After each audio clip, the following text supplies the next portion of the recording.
You see, the problem, Mad, with doing a podcast with Cameron is that he thinks a lot of things are good because he hasn't watched a lot of good stuff. So his level of what's quality is just fucking terrible.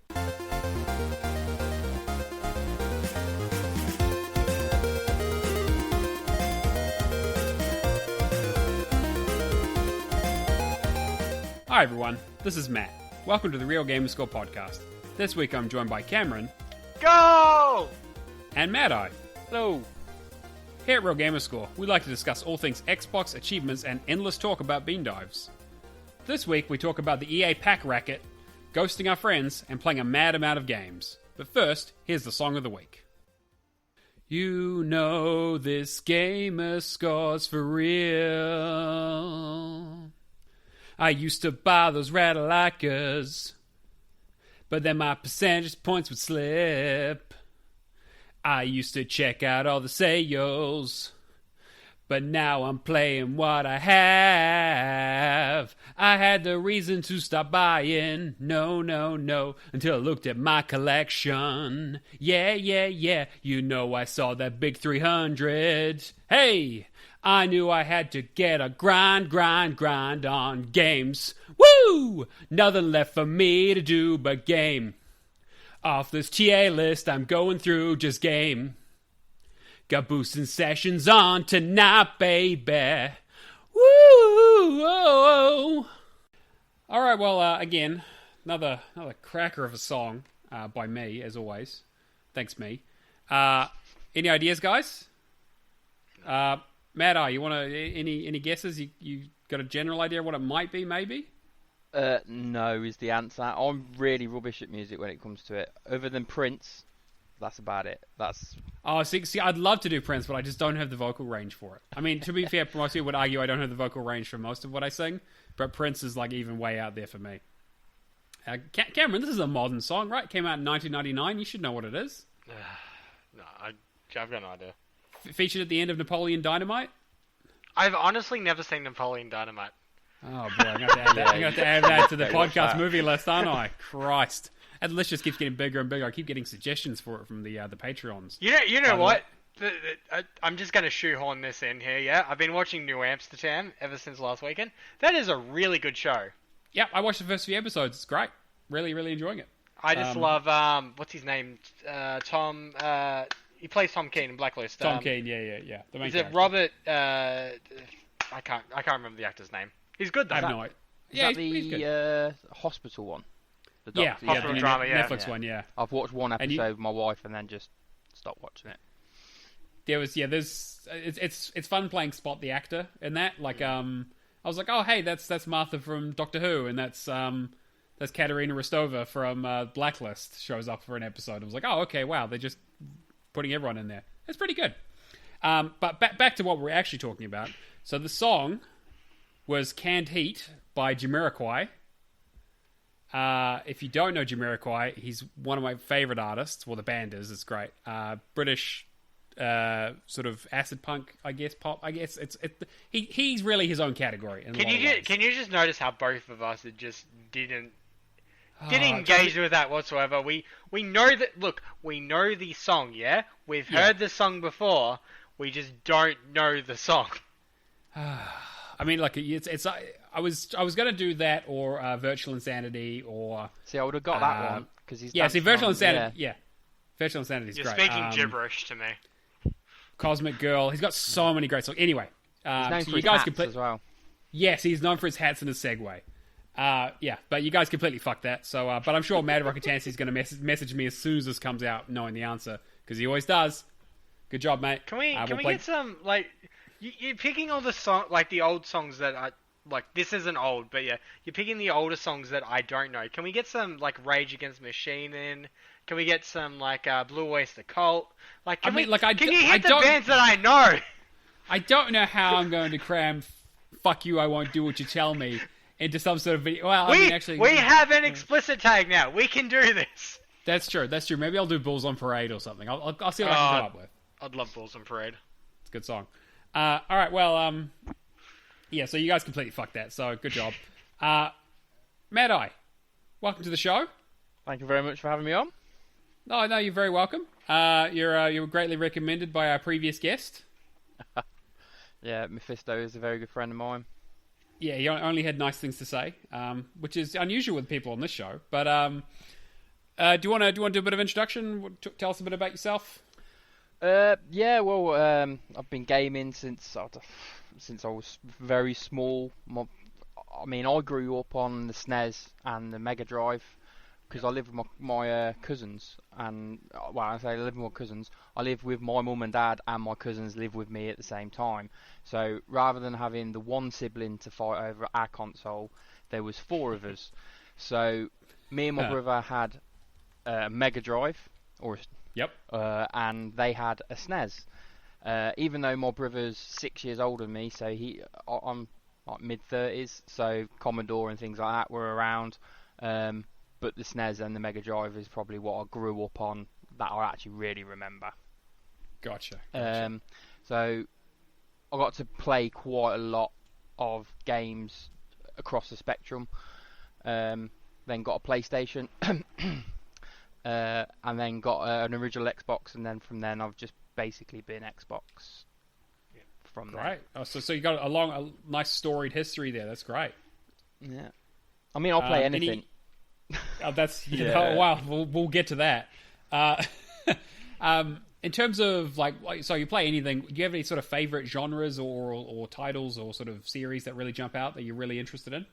Platforming is my main. If I was told tomorrow that I couldn't play any other games, platforming would be the sort of game that I would play.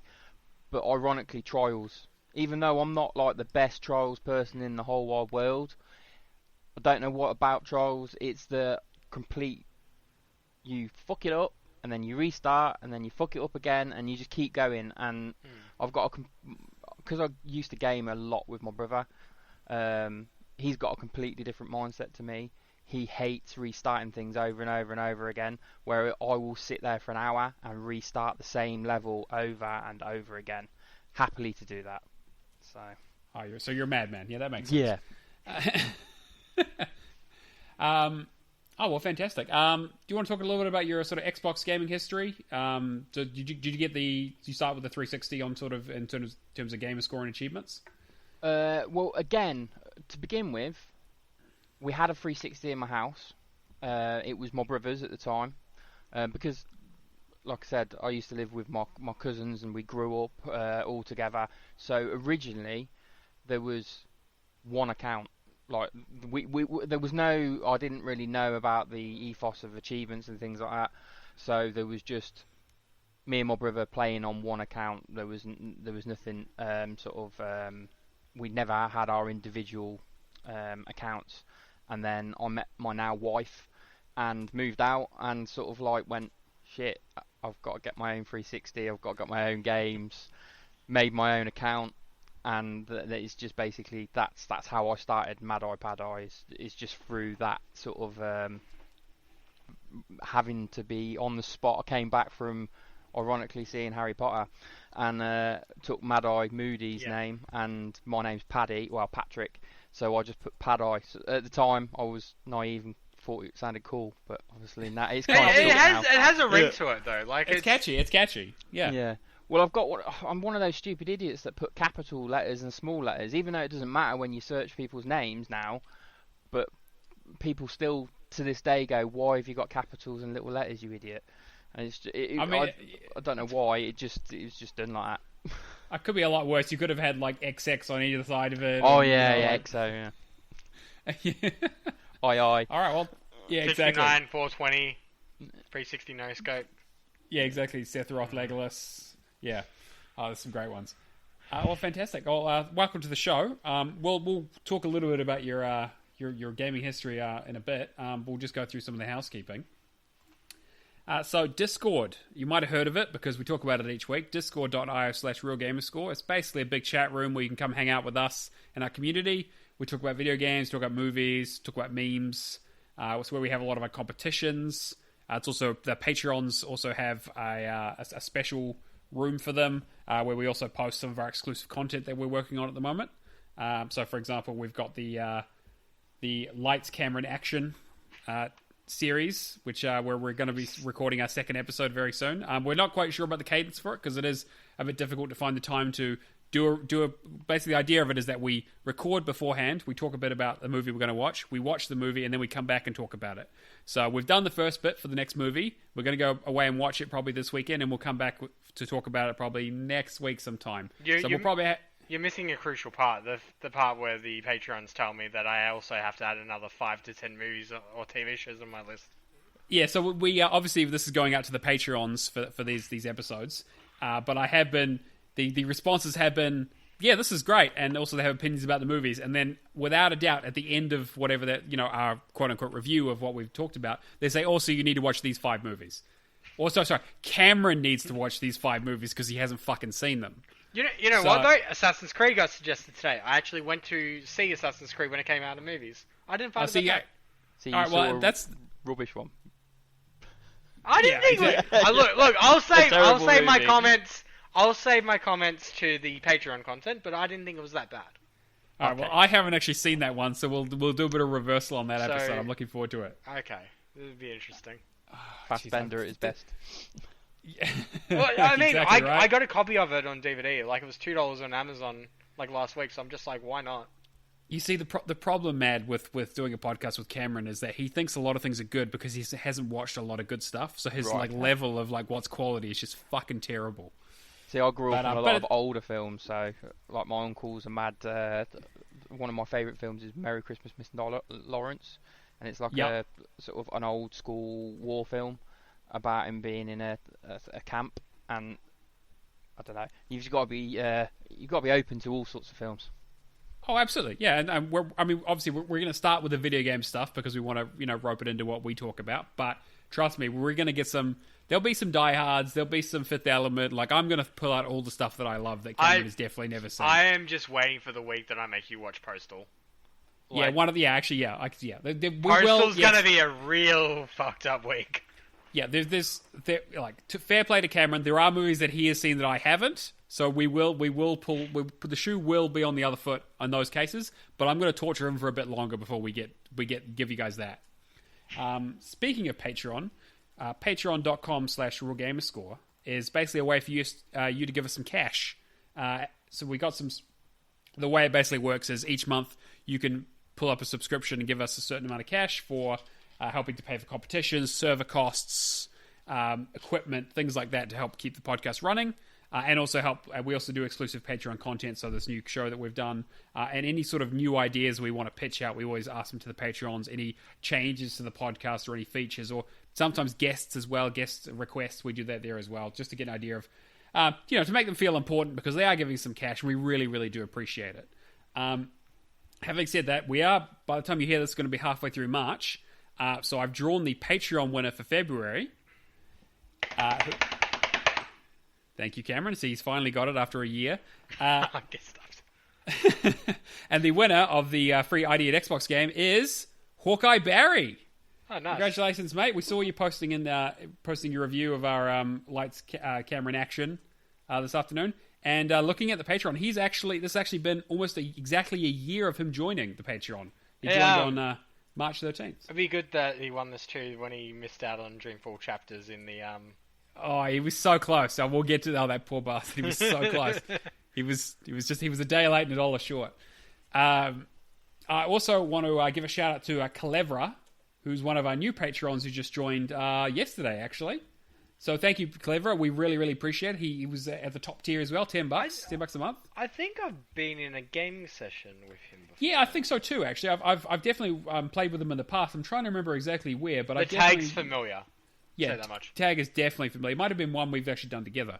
Come to think of it, but I'll dig through the history and see if I can find them. But Clever, I saw he sent me a friend request as well. Thank you for that. But thanks for helping us out. We really, really appreciate it. All right.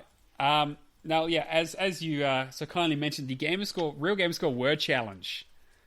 So we finally had our winner for that. So if you don't know what the challenge is, basically Kirby, one of the former hosts, basically comes up with a game and basically sets up our bot in a question. Was it word challenge part of our Discord? And essentially, all you have to do is post a title of a game, and if you get the right one, a GIF will come up, and you win a prize, starting at $10, and it goes up by $10 every week. Also, every week we give out a clue to make it a little bit easier. I say easier. Kirby is also in charge of the clues because we don't know what the game is. He's the sole keeper of that knowledge, so he comes up with the worst possible clues I've ever heard. So the first clue that was the game was episodic. It was okay, so people was guessing Telltale, Blues and Bullets, things like that.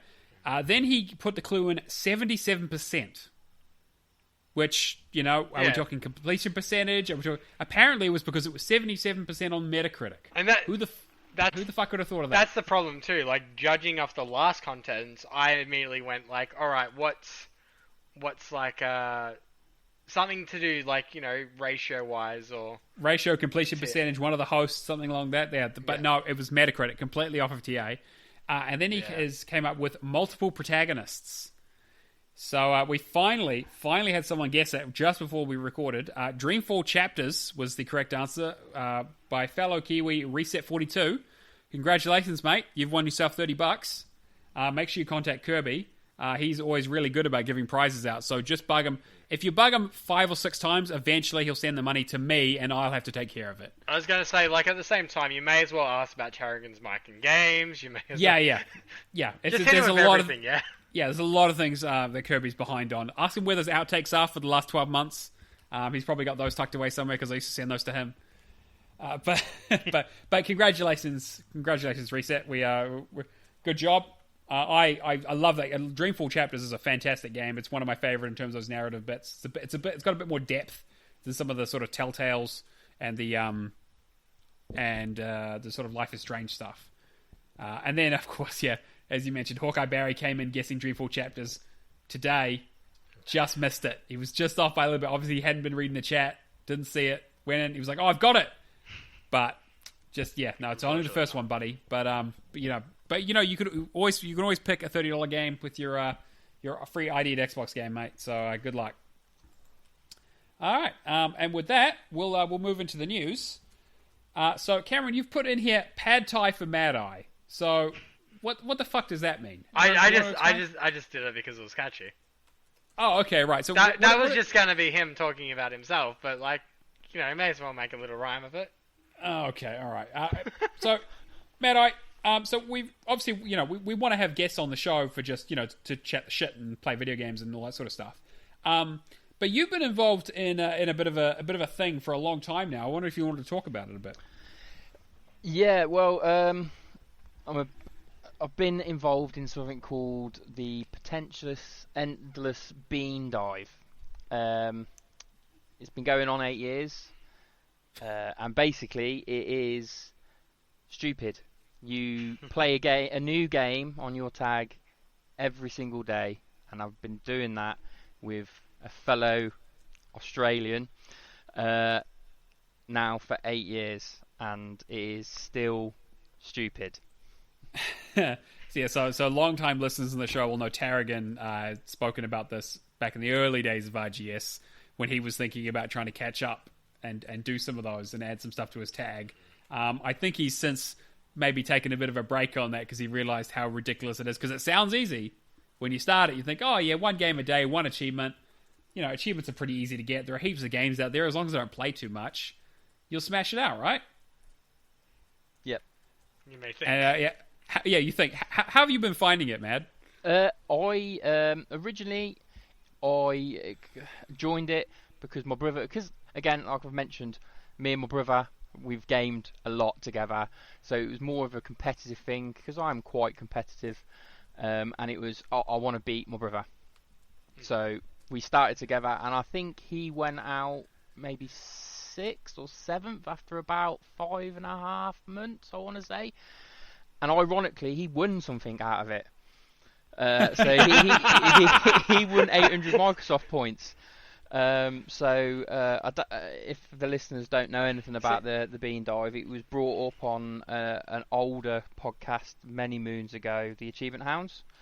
And it was in their forums, and it was basically, we'll give whoever wins X amount of Microsoft points. It's been that long, I can't even remember. The points are gone. I don't remember what they were. they could have probably bought like one game by now. So, how's it feel now doing a contest for so long that basically the currency is like defunct? Yeah, defunct. Yeah, they might as well be giving you redundant. Zimbabwe dollars. It's like we were. Just think, substitute the prize out. Just say it was a brand new 360 or something like that, yeah. And we got 8 years down the track. I mean, to be fair, by the time this is over, that might be a collector's item. Yeah, fair point. So okay, so you've been doing this for 8 years. Yeah, it was 8 years at the end of February. Oh boy, that's incredible. Have you? I guess the question is this how you game now, or is this just something that you sort of do and then you go back to whatever you were normally playing? I mean, it's really hard. It's like I game with some friends on a Friday, so we that's like the biggest day that I play really now. Now I'm grown up and have a wife and a child and I work and all of that sort of stuff. So if I don't know what I'm playing with my friends and I've already dived the game on Friday, that's when it can get a bit difficult because then we'll have arguments. But most of the time, it doesn't really dictate what I play because I've got that much of a catalogue now that I can pretty much handpick the majority of games because I've played them already or have access readily. If someone turned around to me, if you said, "Oh, you need to go play this game," if I haven't played it, I could probably go play it unless it's an older 360 game that I unfortunately don't have access to. Right. Okay, so you must have access to a relatively large library of games then. Yeah, I mean, I own quite. I don't know the exact number, but I've got a physical sort of 360 game for Windows Live catalogue, Japanese catalogue, Korean, Chinese catalogue. So I went around collecting quite a lot of the older games, probably 6 years ago. When it's sort of like when it got down to 5 of us, and I went through the whole stage of paying extortion amounts of money for Wally Korean and Superstar Karaoke and Ever Party, games that maybe like 100 people have played that I could they're all sat on my shelf. I could probably make. Ironically, my wife asked me the other day, and it's kind of a bit sadistic. What happens if you're not here tomorrow? What am I going to do with your games? And my daughter just went, "I'll have them." And my wife went, "Yeah, but how much is it worth?" I was like, I honestly don't know. And quite a lot of my friends, even though they play Xbox and they've got what I class as kind of a highish gamer score, they wouldn't know where to sell this stuff. It's kind of niche. Sure. Yeah, absolutely. Well, it's a niche of a niche, right? Like you just kind of. Wow. But so you got some interesting rare stuff in there then. Yeah, but the thing to me, it's not rare anymore because it's sat on my shelf. I mean, so there's someone trying to sell BioShock Korean on eBay for $200, and at the moment, obviously, with the market, you can play it backwards compatible, so it's accessible for a lot more people.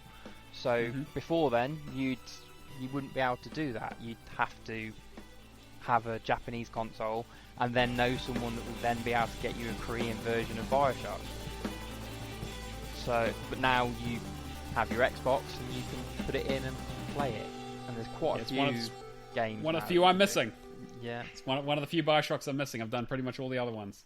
Well, I'm more than likely going to send it to Mephisto at some point because he's been bugging me for a long time for it. So if it does come that way, I don't mind it going to another island. Oh yeah, I might. Yeah, maybe next time I'm over in Australia once the things calm down a bit. By the time he gets around to it. Yeah.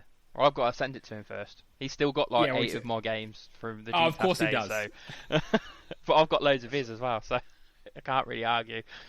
So going from that, I have no shortage of questions to ask you, just because of how curious, just I guess the longevity of the contest, like the fact that it's over 3 different console generations, the fact that just, so much has changed in the last 8 years. I guess firstly I want to ask you how much planning went back into continuing the contest back then, like I guess towards the start? Like, I guess at day one, what was your planning like then, and what's your planning like now? Is it pretty much a case of things like access to Game Pass is making it a ton easier than what it might have done in the 360 days? And the start of the Xbox One generation? Or is it a case now that you're getting to a point where it's harder to find titles? So to begin with, I was very fortunate, and my brother worked at Blockbuster. so he worked in Blockbuster, and he used to get 7 free rentals a week. So I just like just starting that off too. Just talks to the longevity of this contest. Yeah, Blockbuster. I think there's one actual Blockbuster open in the world now, which is crazy to think where that was where my dive started. So 7 games. Well, technically he could get 7 games a week, or videos videos were available from Blockbuster when and DVDs. So he would be able to rent them through his work, and then if he didn't want to rent them, he used to be able to give friends and family discount. So I'd then be able to go rent them for half price. So at the beginning, it was very easy to be able to just, because the Blockbuster was about a 5-minute walk from my house. So I would just walk up, look at the shelf, and again, even though I think I was on TA at the time, I would just go through mental, like, I've played this game, I need that one, and I'll go sort of like A, B, C, go through it that way. Now, it's a lot more. I've probably got maybe over 100, 150 games sat here that I haven't played yet, that I can literally just sort of access. And with the Xbox One, all of my stuff is now digital, which some people may cringe at.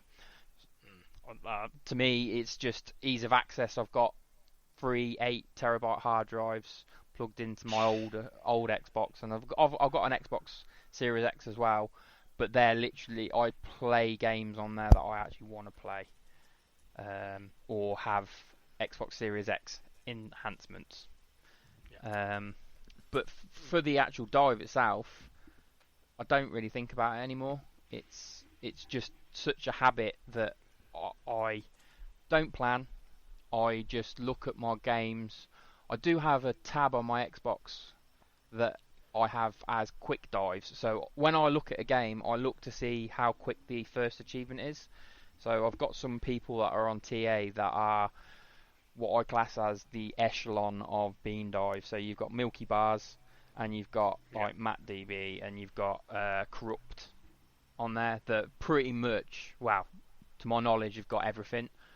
I know Corrupt is currently working through getting every single physical game 360 title that there is, and I think the other day he finished his PAL collection, so he owns every single PAL disc available.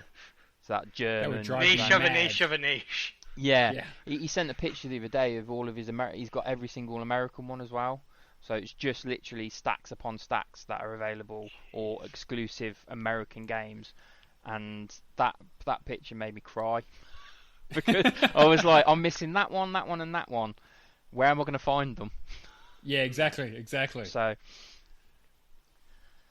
Oh, wow. So, yeah, that's. I mean, so you just kind of just pick them out. You don't really have like a calendar or. Nah, there's no. I mean, back in the day, I used to save all of my Windows Phone games because obviously I've got a family, so I have to. Yeah. I have to go on holiday. I can't just turn around and say no. I'm not going away for 2 weeks to Mallorca or somewhere like that. I would always make sure where I was going had Wi-Fi, so I could then, in the morning after breakfast, dive my game. And then the whole day, I've had people turn around to me and say, "You're sad. You put everything on hold for your dive. Why are you doing this? Obviously, you've got a family. You're crazy." I was like, well, my daughter was born 2 years into the dive. She's 6, and that was I don't want to ruin a further question, but that was the day I was going to quit. I literally had set that day aside. My daughter was. I hadn't dived a game in the morning. I was at work, and my wife was taken into hospital, and it was like, I'm going to be a dad. I haven't dived anything. I don't care. I'm going to go be a dad. And I got kicked out of the hospital just after my daughter was born. Wasn't allowed to stay in the hospital. Hadn't drove there. My dad came to pick me up, and I sat in the car with my hands in my head, thinking, "Shit, I'm a dad. What am I going to do?" And then dived the game, and then just carried on. And it's commitment to the bit. Yeah, absolutely, mate. No, I totally get. And look, I mean. Like, yeah, I guess that was going to be my next question is, like, how do your friends and family sort of see this sort of quest that you're on, I suppose? I mean, because, you know, like, as achievement hunters in general, obviously we're a niche of a niche, as I said, in terms of how we game and why we do it and what we get out of it. And sometimes we get some interesting comments from non-achievement hunters who still play video games and are aware of it. And then, of course, you know, you're going another level deeper with the way that you do it. Yeah, how does that dynamic work? So, my mum and dad don't care about games, so they see me playing it, and it's like, why are you playing that? It doesn't matter if it's a dive or if it's just playing it in general. They're just not. My dad was never like. I've got friends that their dads used to compete with them on their SNES. He wasn't interested. He didn't care. So them nothing. My brother still plays Xbox, so he still gets the whole scenario with playing games, and he will readily go, "Oh, this game's really quick," or like, because again with the Xbox One you can home share, and ironically I home share with what Xbox intended it to be, with a family member. They don't live in my house, but he is technically a family member. So is he an achievement hunter or more so just a general gamer? He's an achievement hunter. Okay. Well, I don't even class myself. I mean, I've got just over 1.1 million Gamerscore, but I don't class myself as an achievement hunter. Yeah. So I've got that through competing in different competitions. I mean, that's just the cherry on top for you. Yeah, the Gamerscore is different for everybody. Everybody gets it for different reasons, so I've never chased Gamerscore, and my brother doesn't chase it. It's always been, I want to make sure I'm ahead of him. But it's probably brutally competitiveness.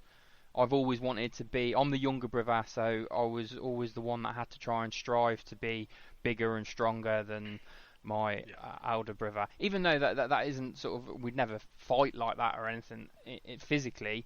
I think mentally it's just something that I've always tried to be ahead of the curve with my brother. So him, going back to the dive side, he supports me. So if he plays, especially if I bought a game and I haven't, like, I'll buy games when they're on sale and maybe not play them for 3-4 months, and he'll go, "Oh, this one's really quick. This one you'll have to do, like, get killed by the first enemy or press start." There's a few of them, or just complete the first level. So he will tell me about them, and then I'll add it to my quick dive tab in my Xbox One, so that if I know that I'm going to go out tomorrow night at 8 o'clock, even though COVID, you're not allowed to do that sort of stuff at the moment, I've got games that I can easily play quickly as such. Gotcha. And then, so, like, your wife, for example, I'm sure she has opinions about it. Originally, she hated it, but just because it meant that I would come home and we'd have been out all night, and she'd go to sleep, and then she'll find me playing the Xbox. But she knows that I'll be doing that anyway, because I'm a gamer, so it doesn't matter if I'm diving a game or if I'm playing it. If I wasn't diving something, I'll be playing something anyway. It's my number one hobby. I do that and I play the guitar, so they're literally the two things that I enjoy doing outside of what I class as real life, day-to-day stuff that I have to do, like feed my child, go to work, earn the money. all the stuff that I wish I didn't have to do. Not necessarily feed the child, but the stuff that you don't have to do on a day-to-day basis. We're gonna have a very awkward to make sure conversation. you can afford the video games and be able to live your life. Yeah, I get you. Yeah, I'm with you. So she hated it to begin with, but I've done, in her vein of words, I've done much more stupid things to do with gaming than I have done with the bean dive, because that can be 5 minutes of my life a day, whereas I've done the G task and put 6 months of my life into something like that, which is a bit more intensive than. Oh yeah. Going into G task, how do you balance those two? Like when you're doing the higher end contest, how do you manage your time in that regard? Doing a bean dive and then adding something like G task or head to head or anything else on top of it. With the G task, it was relatively easy because you played obviously those first months, or because I've competed pretty much most of them, but not heavily for the last couple of years. I just play it for fun now with some friends rather than competitive friends. It was easier to do the G task than it was. I've literally just finished doing Leapfrog. Well, when I say literally, it was at the beginning of January it finished. That was more intensive because of the actual amount of achievements I'd have to play. Whereas with G task, you could, over the 6 months at the beginning of the competition, I could have dived games that had quite a lot of TA in it to begin with, and then just play easier games as it got more and more competitive, and then go back to the stuff that had a lot more TA based stuff. And also with the G task, I did a lot of preloading, so a lot of my score could come at the end of a day or the end of an hour before cut off and things like that, just because we structured it as a team really well. Yeah, it's a big part of the strategy. Yeah.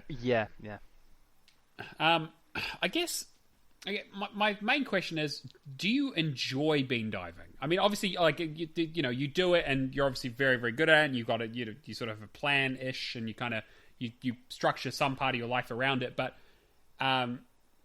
do you enjoy what you do with it?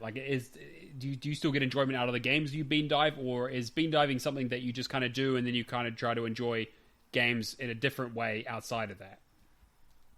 I can see where you're coming from, but I don't let games just.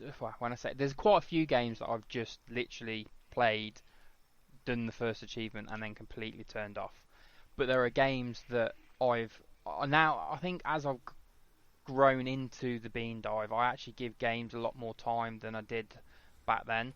So there are quite a few games over probably the last 3 or 4 years that I've actually not just got the first achievement in. I've played for a good 2 hours just to see, and these are games that I probably would have never actually have played.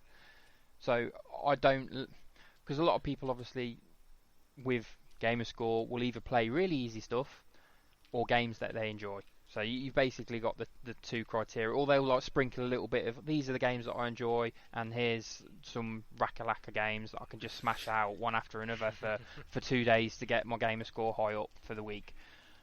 I play everything, so I get to look at games that are 100 hours long, that I might only put an hour into it, but I've still sampled what that game is about, because especially as I play a lot, I can tell quite quickly if a game I think is going to be good, because I've played that many, so I've seen the mechanics, so I know if run and gun is just a typical run and gun game, or if an RPG is just like a snooze fest. Even though the story might be good later on, the mechanics just aren't there to begin with, and the mechanics aren't really going to get much better. If it doesn't move right, it's not going to play right.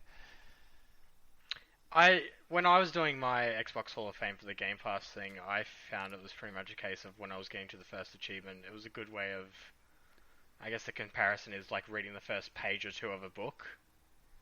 Yeah. And just getting like a slight feel. Do you think it's pretty much the same in that regard? with diving, yeah, I would definitely say that. But like I was saying, I try and sample a little bit more now. Like I try and even if I get the first level done, I will then play a little bit more of it. Just because obviously in the end of the day, I paid for it and it's going to sit there. Yeah. And even though most of the stuff that I pay for, I don't pay retail anymore. I end up buying them second hand or waiting until there's a sale, or like you mentioned earlier on Game Pass or Games with Gold. Like when a weekend comes up and there's not like the free weekend plays and I've not played one of those games, I literally go yes. I'm like, yes, it's a game that I don't have to buy. But then I normally buy it anyway because I'm stupid that way. Yeah, of course. You have to have it. Yeah, I think it's like a bit like Pokemon. You've got to have them all. And it makes me sad that the dive didn't start earlier because there's a couple of 360 games that I did miss out on that I'm never gonna, unless I find someone that will lend me their console or send me their console through the post so I can play through their obviously licenses, or find a console on eBay that's still got the licenses on. But there are a couple that I'm never gonna play because servers are shut down. There's I think it was a draft one through the American market that I'll never get to play, which is just a bit disappointing in that aspect because I won't get to dive it or sample it. Yeah. So I'm just having a look at your TA page. So you're at 33.5% completion percentage, which is a lot more than I was expecting. To be fair, that's for someone that was because of Leapfrog. I was at 28%. Right, there you go. Right, so the competitions are really what drag you up, especially for someone who's played 3,500 games. That's pretty incredible. I love your trophy case. It only has 2 trophies in it, and they both have the word dive in there, that's good. I like that. That's fantastic. I guess where do you see this going? Are you? I mean, you're in it for the long haul at this point, obviously, but is there anything that would stop you? Again, being morbid, probably death. That's probably literally stops that. All of us. Yeah, if something like if I'd gone to work and something happened to a family member, I'm not gonna stress out and come home and something's happened to them. I'm not sadistic. There are things that come before the dive. Yeah. The dive is now part of my. It's like having a pet, I suppose. It's like making sure your pet's kept. It's a commitment. Yeah, it is. And it now I've got. I mean, because like I said, that I was going to quit when my little girl was born. She's now 6. She doesn't know anything other than the dive. She's woke me up in the morning and said, "Oh, Daddy, did you get your dive last night?" Because I haven't got it before she's gone to bed. Because there's times where I will get my dive as soon as I come home from work. There's times that I'm not at work and I've been able to get it before she's got back from school. There's times where she'll come up and play a game with me because she's getting to that age where she's now getting a feel for a controller. She hasn't got any real control yet, but she likes to come up and, like, we're currently playing Harry Potter Lego. So I'd already done the 360 dive, and then I got the Xbox One when it was on sale last year, and me and her are playing a level at a time. So there are things that sort of open up with my family members that it's not something that I'll be sad when it stops, but if it stopped tomorrow, it stops tomorrow. It's not something that I've got, like I said, quite a few games that I haven't played, and I'd probably still dive them because one of the members that was in it he's crazy. He's still doing it. He accidentally played a game that he thought he hadn't done. Basically, it was 2 versions of the same game, and he redived the same game that he'd already dived, but he thought it was the other edition of it. Ever since then, even though I still check TA if my dive, especially with the 360, the 360 is really terrible for me. If I load into a game, it can take half an hour, 45 minutes for an achievement to sync to my profile properly. It will say that I've got the achievement on my 360 dashboard, but when I go on my Xbox One, it won't tell me I've got that extra 10 Gamerscore.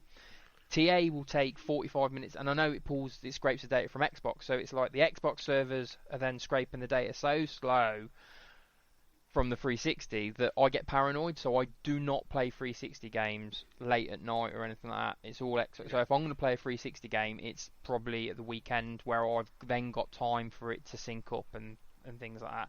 And yeah, it's strange. It is a weird one that the dive has been going on for 8 years, and it is just part of my life now. That is it. It's life. If you could start it again, would you do the bean dive again?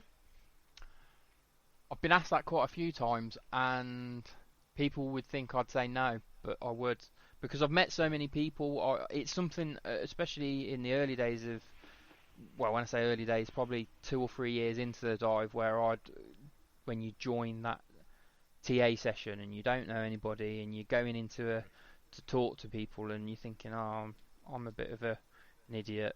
I don't really have anything to say, and then I've got a topic to talk about, and most of the time it either really rears people up and they can't understand why I do it, or people get behind it and actually ask my opinions on games, because I do have a lot of opinion on certain games that people like or don't like.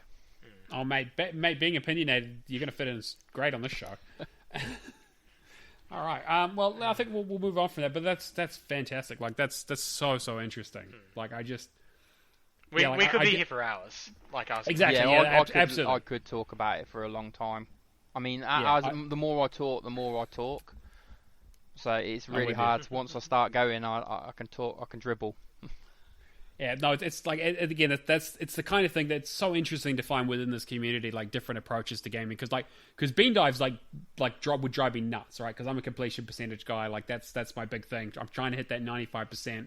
I have been for a while, and just the thought of just being like, oh, I'll just start this game and then just not play it, like, and I've done that with a few games recently. I've tried to be like, you know what, I want to be more open. Like I started like Dragon's Dogma on the Xbox One. I got a few achievements. I was like, oh, I'm going to just stay away from it for a bit, or just give it a go and maybe come back to it later. I still haven't gone back to it, and I still remember it, and it's in the back of my mind. Be like, I really need to go back to it. Yeah. So that's the only issue that I find with certain people on TA is I'm glad that you can embrace me as a diver. There are certain people that do not like it. That really, it's like, in the end of the day, I do not understand people, me personally, that will cherry pick their games knowing that they cannot, like, you probably might play a game that you might have a discontinued achievement in it. If you're really percentage heavy, you won't.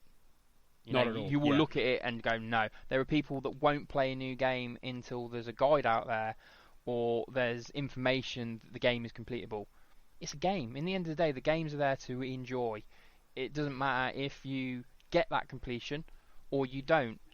You play how you want to play. So if you want completion, good on you, but don't tell someone that they should only go for completion or ratio or easy gamer score or hard gamer score. Play what you want to play, because that's what the game is there to enjoy. It's not there to dictate what you play or how you play. There's that many different ways to play games. 100%. All right. Let's move on to, we've got a couple of news stories here, Cameron. Do you want to sort of run us through those a bit pretty quickly? Yeah, so I'll pretty much just smash these ones out. As we're aware, Xbox bought Bethesda, dropped a cool 6.5 bill, I think it was. Yeah, something like that. Yeah, some ridiculous amount of money. Daddy Spencer went up to Bigger Daddy Microsoft. Oh, well, who's CEO of Microsoft at the moment? I can't remember. I don't know. Well, yeah, asked for the money, and yeah, Bill Gates too. I don't know. Bill Gates. Anyway, so yeah, deal went through on the weekend, I believe, and got a few things out of it. We have 20 Game Pass games being added tomorrow, which were what we got? We got Dishonored 1, Dishonored 2, the original Doom, Doom 2, Doom 3, Doom 64, Doom Eternal, Fallout New Vegas, Fallout 4, Fallout 76. Wait, is that? Oh, that might be the DLC. Sorry, I think Fallout 76 is already in there. Prey, Rage 2, Morrowind, Oblivion, Skyrim, Elder Scrolls Online, Evil Within, Wolfenstein, The New Order, The Old Blood, and Youngblood. So basically, most of the catalog. Yeah, and I believe every single one of them except for the 360 games and Elder Scrolls Online. Oh wait, most of them are coming to cloud as well. Yeah, cloud and PC, right? Yeah. It's quite, and I've also seen there are a couple of PC achievement stacks coming on there. I saw that Elder Scrolls, so Skyrim is getting a PC stack, and so is, I think, Wolfenstein and Fallout 4 so far. Yeah. Yeah, that sounds right. I'm just trying to think what else there was. Also, the FPS boost that's getting that hasn't been confirmed for older titles, but Aaron Greenberg said that they were adding it.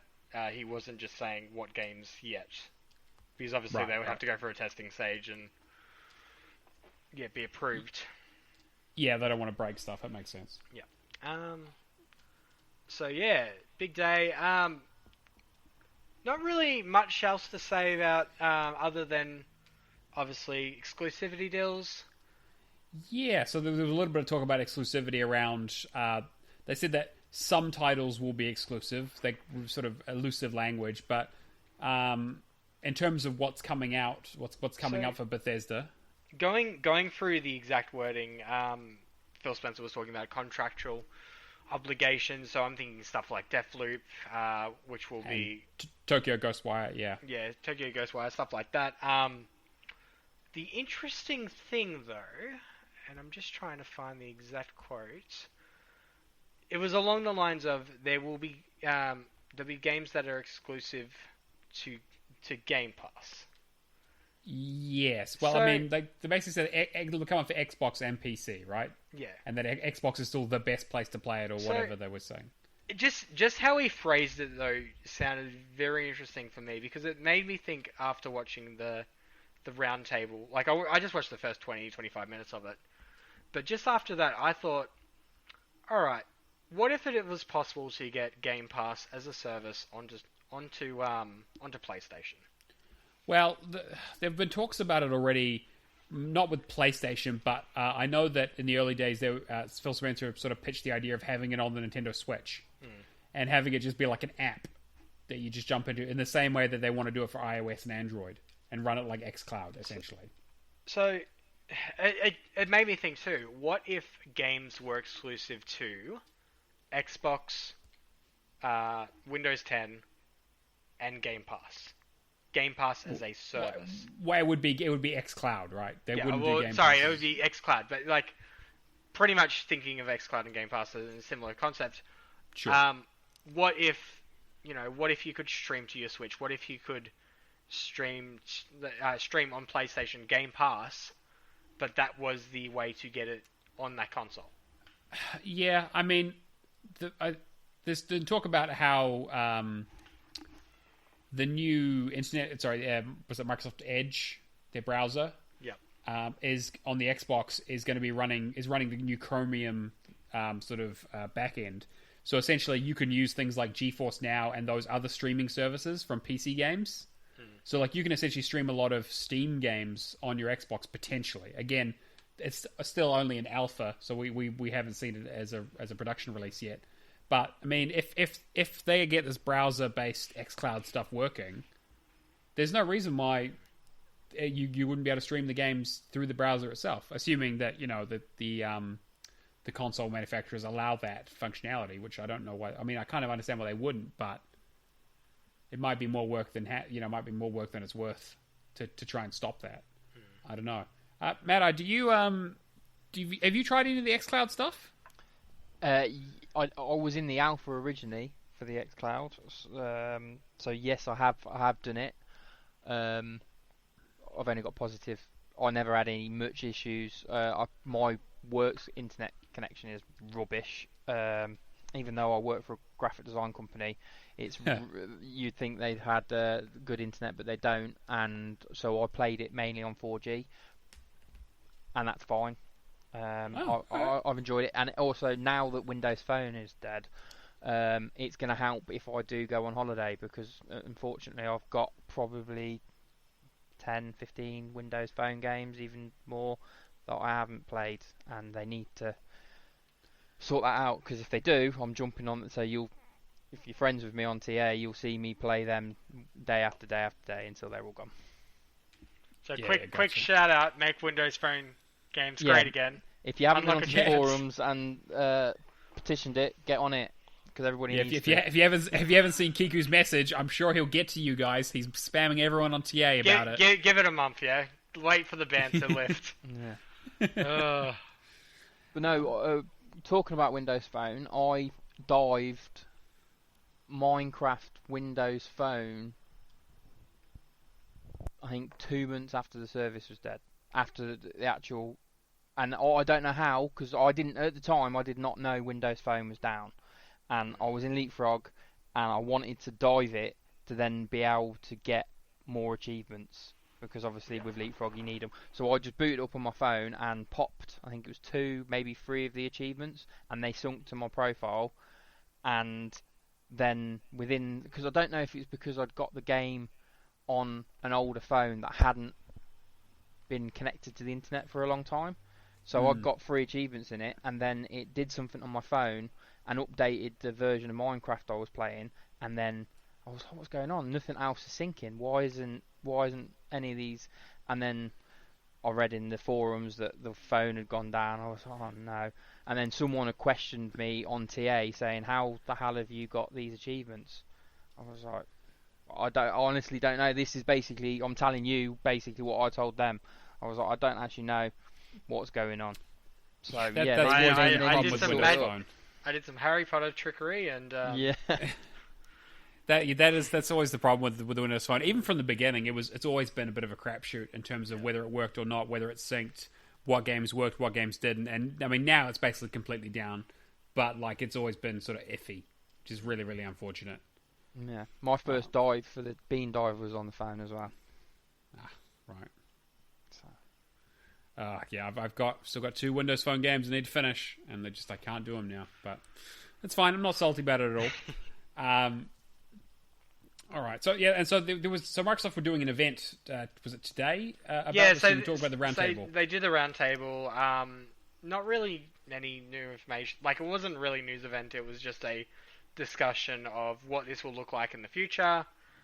Pretty much answering the questions about exclusivity, which, like I said before, I got the exact quote. But if you're a Xbox customer, the thing I want you to know is this is about delivering great exclusive games for you that ship in all platforms where Game Pass exists. That's our goal. That's why we're doing this. That's the root of this partnership that we're building.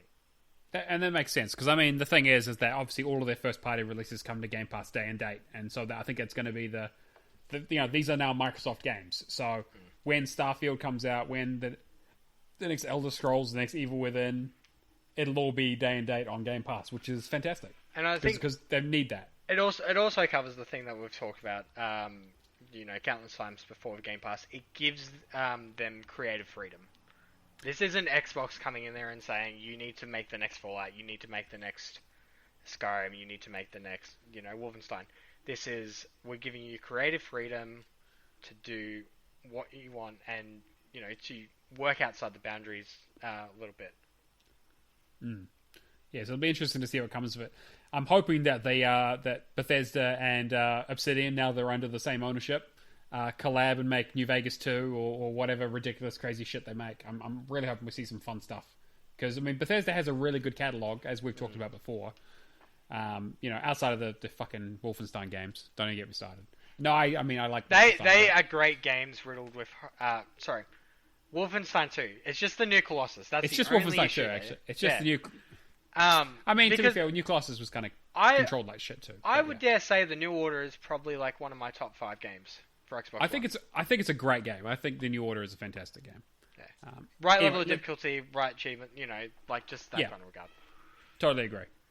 All right, let's just quickly move on to our next story here. We're talking about another scandal for EA.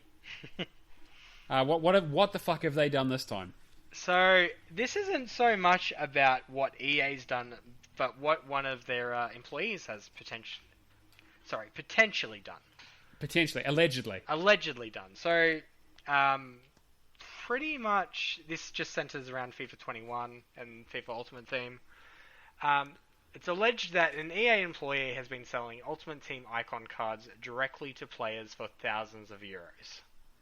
Oh, well, I mean, that's, this is so unusual because, I mean, Ultimate Team's never been the source of any controversy ever. But, so it's just so strange to see this happen. So the thing I was thinking about this is just going into the story. Pretty much there's claims that he's been selling them directly to people. These icon cards are, very sought after cards that include like Ronaldo and like your higher up players. They're extremely rare. Pretty much only get them by buying packs, and even slimmer chances by buying packs with real money and slimmer chances with using in-game currency. Right. How do I... Pretty much, yeah, just selling them direct, offering them kind of deals depending on how much they're getting. I think EA will crack down hard on this because this is robbing them of revenue. So how does this work? So he has the cards because he has some sort of unlocker that gives him the cards? I don't know that like how he's acquired. I imagine it's just the case of, hey, I'm giving myself the cards because I work for EA, and then I'm selling it on to make a profit. But then at the end of the day, it's like, hey, I've stolen some jackets from work.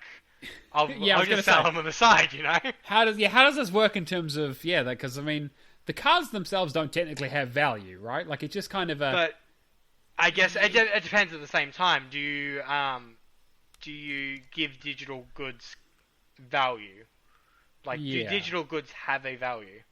Because I know that I was having a discussion a few weeks ago about artwork online, because some graphic artists and that are now starting to get to that point where they can commission it as digital.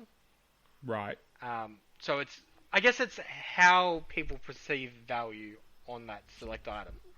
And I would imagine something with Ultimate Team, like these cards being highly sought after, if people are willing to spend like thousands of euros to get them, then it's going to happen. Yeah, I guess so. I don't know. I mean, I'm definitely not the expert in terms of FIFA, for fuck's sake, but...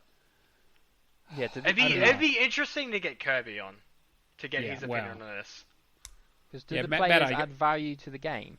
It's like, is it to be able to play as a certain character? So my understanding of how Ultimate Team works is the higher the player card, the better they perform. Like, so it's more of a play to win or pay to win. Yeah, it's a service. It's more of a pay to win. Like you'll get your Ultimate Team packs to build a better team to, essentially be better on online multiplayer.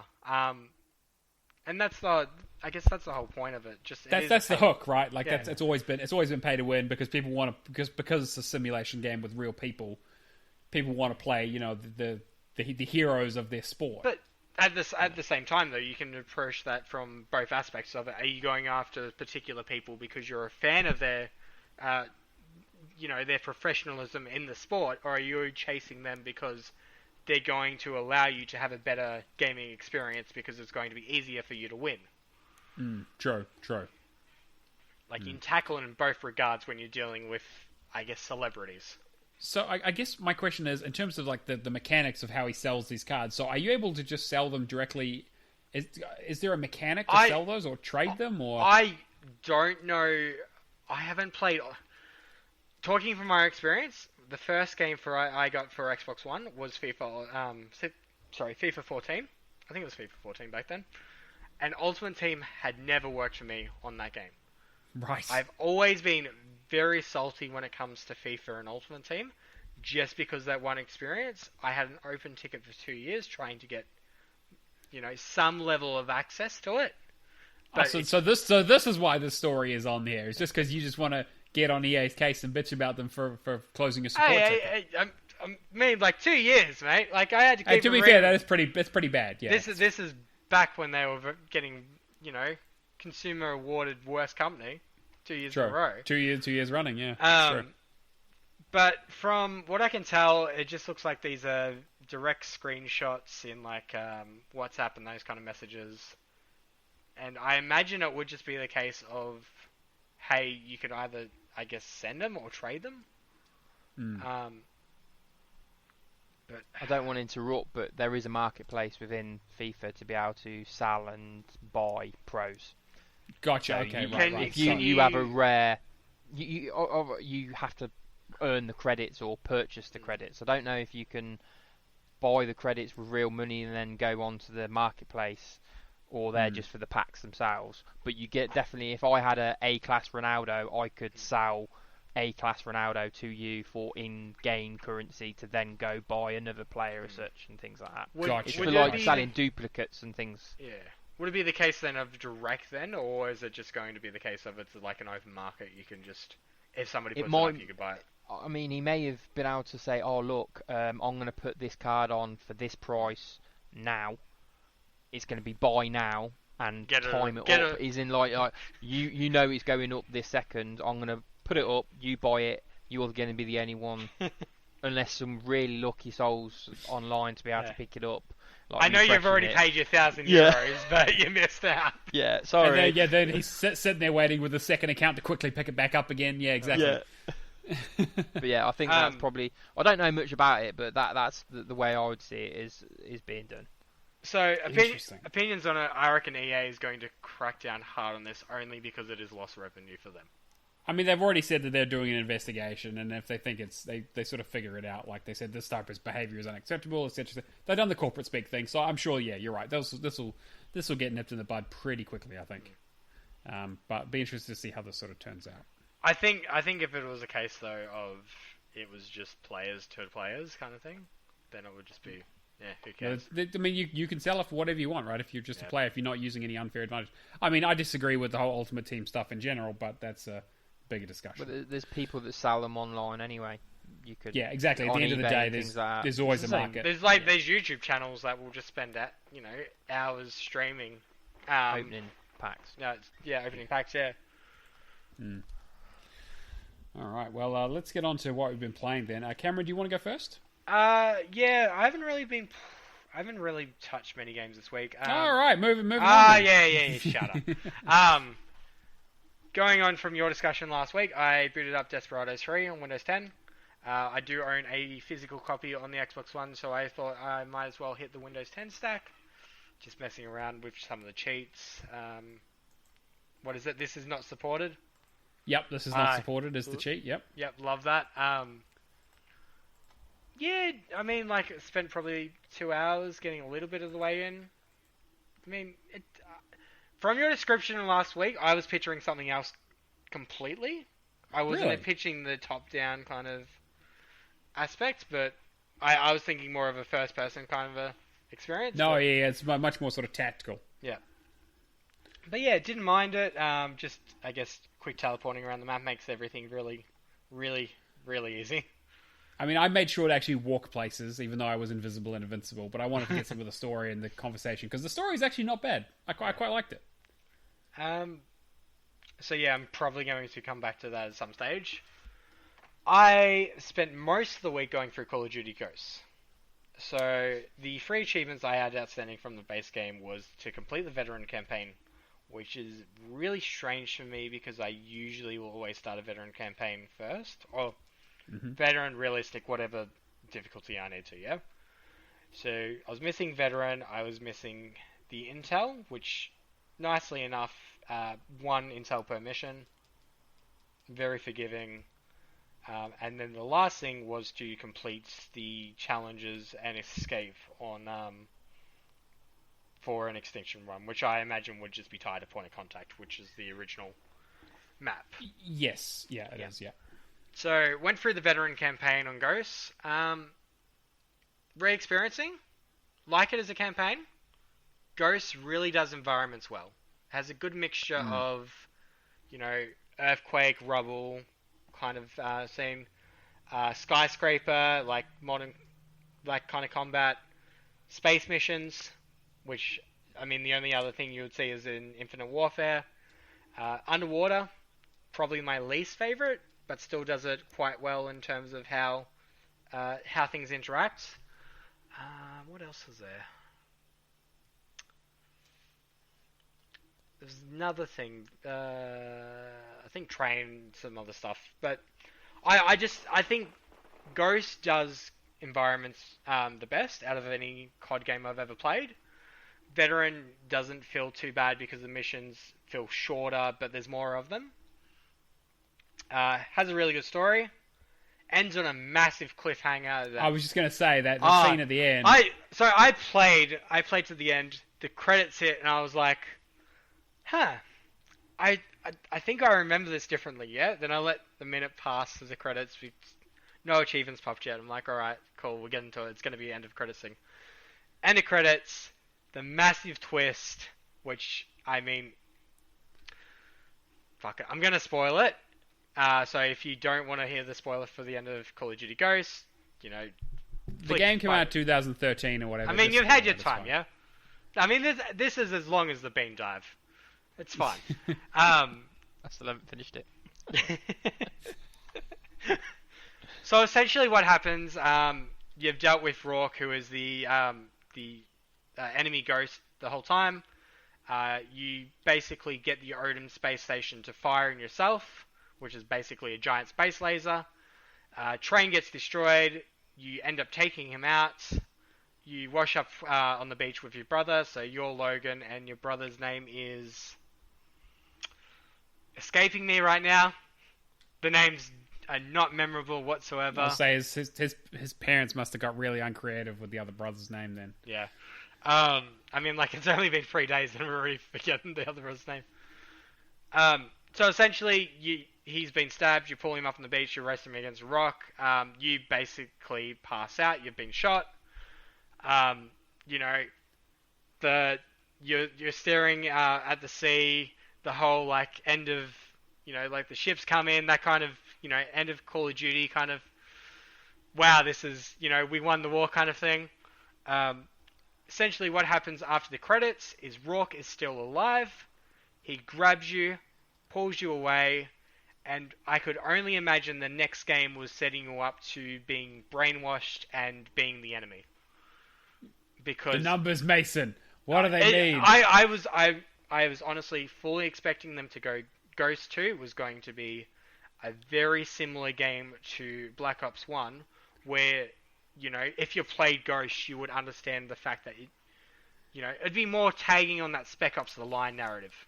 Yeah, I mean, I know Ghost was not very well received though, so it's not surprising they didn't do a sequel to it. But just how that game ended, I think that's like one of the best like surprise twists out of any of the COD games.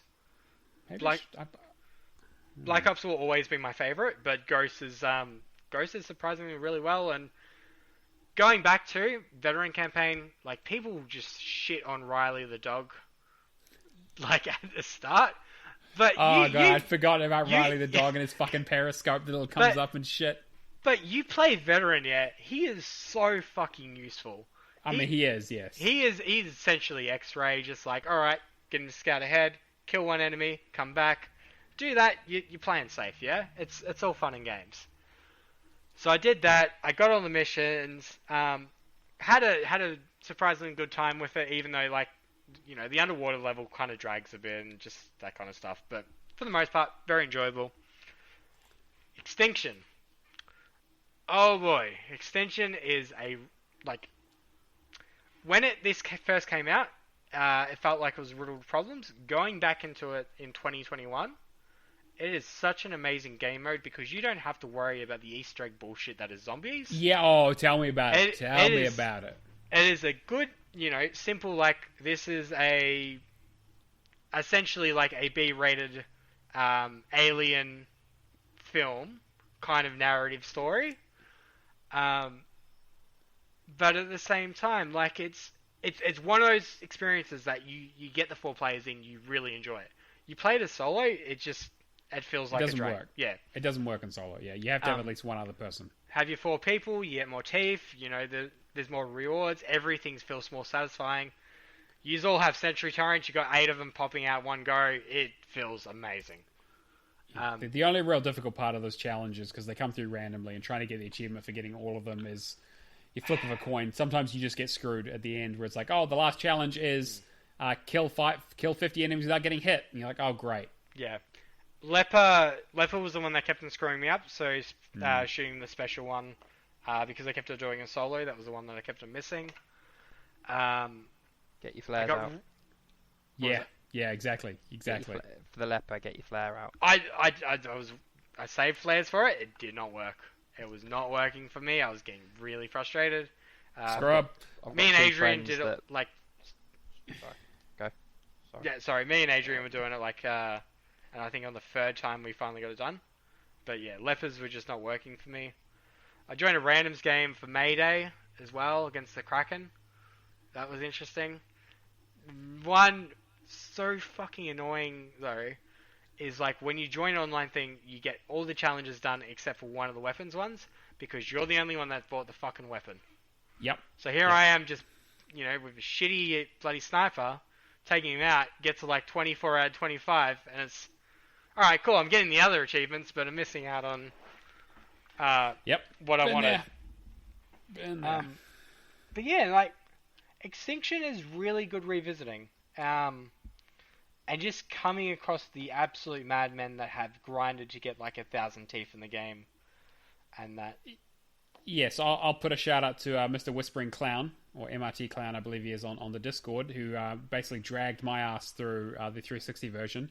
You are a fucking insane person, but thank you so much. He helped me out because he needed the teeth because he wanted to get every single upgrade. So he's like, yeah, well, I'm going to get teeth by doing this, so I'll help you out anyway. You want a fun fact? Mm. All the intel and everything carries over. So perfect. When you boot up those DLC, a few of the achievements will pop. Excellent. I'm gonna do it. I'll pick it up for Xbox One, I think. It's also on sale this week, I believe. Oh. I think with the season passes, like maybe like 50, 60. Ooh, I might have to look at that. Yeah. But yeah, like I'm going to go back and do the 360 version. I think it works both ways actually. It does. From what Adrian was saying. But yeah, really enjoyed it. Really tickled an itch for COD lately that I've been having. I'm still waiting for those free games that I sent to my old address to show up, which may not happen. But I mean, I really want to play through Advanced Warfare again. I really want to hear Spacey just make some really, really bad jokes about how nice the men look. And how close, how the facility has its own high school or whatever it is. Oh boy, yeah, it has not aged well. Saying that, yeah, pretty much going through all the extension. That's all I've got left to do. Just trying to find the players that are available to do it, and just match times up. I went back and played like a little bit of Infinite Warfare, probably like for half an hour to an hour. It's just interesting, just looking at the enemies for these games, like the villains for these games as well. Kit Harington, and it just made me think, like, what other than Game of Thrones, what's he been in lately? He was in an episode of UK Criminal, which was pretty good. Okay, but otherwise never not a heard huge of it. amount. It's on Netflix. It's pretty good. You should watch it. Okay, add it to the list. Yeah, a few bits and pieces, but I'm with you. But yeah, like Infinite Warfare, just going back and having a look at those ones because you've got to do the Spaceland achievements, which I believe for finding the songs there is 98 different locations that it could potentially be. That's the one I'm dreading. Infinite Warfare Zombies, that's the one I'm probably dreading the most. I know that Black Ops 3 and that the campaign's going to be an absolute grind fest, but it's the ones where everything can be done in little bits there, yeah? I'm making some progress. If I do a zombies map that I have to look at 98 different locations to get a bloody achievement, then I'm going to be there for a few hours. It's going to be a time sink. Dirt 5, pretty much just on the home stretch. Final chapter. Not really much to say. There is a really nice achievement track for grinding out the 1,000 miles that you need to do. I set up that and just did... grabbed one of Nikita's headbands, tied around the right trigger, just to keep that going overnight. Got some battery packs for my Series X controllers because I fucked up last week and I bought the Xbox One X ones. Thanks, Microsoft. Naming conventions. Anyway. And the last thing I did was Actually, the last two things I did, I'll quickly mention Yes Your Grace, because I dived this for Game Pass, Hall of Fame. I went back to it the other day when I was at my parents' house, just as a small kind of indie game to play. This is very interesting, just as a smaller title. Have you touched it at all, Matt? Sorry, which one? Yes Your Grace. No, I've heard of it, but I haven't actually played it. To me, it feels like a narrative Papers, Please, like a stronger narrative. So it's like essentially you're the king. It's a year before you setting up the decisions before the kingdom gets taken over, kind of thing. And it's just like resource management, simulation, and then just mixing that in with just narrative choices at the same time. Promising your daughter's hand after every last prince there is in every other kingdom, stuff like that. Yeah. But I found it quite interesting, and I want to touch a bit more of it this week and talk about it next week, because it was just like I was that tired after the drive that I didn't get into it that deep. But then I want to spend a few good hours for this. Right. And lastly, Modern Warfare 2 Remastered.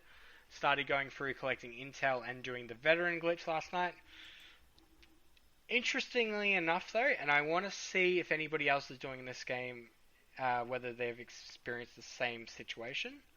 There's a glitch where you can play on recruit or whatever difficulty, get to the end, save out, quit the game, reboot it up, and basically play through on veteran to get progress in the mission as veteran.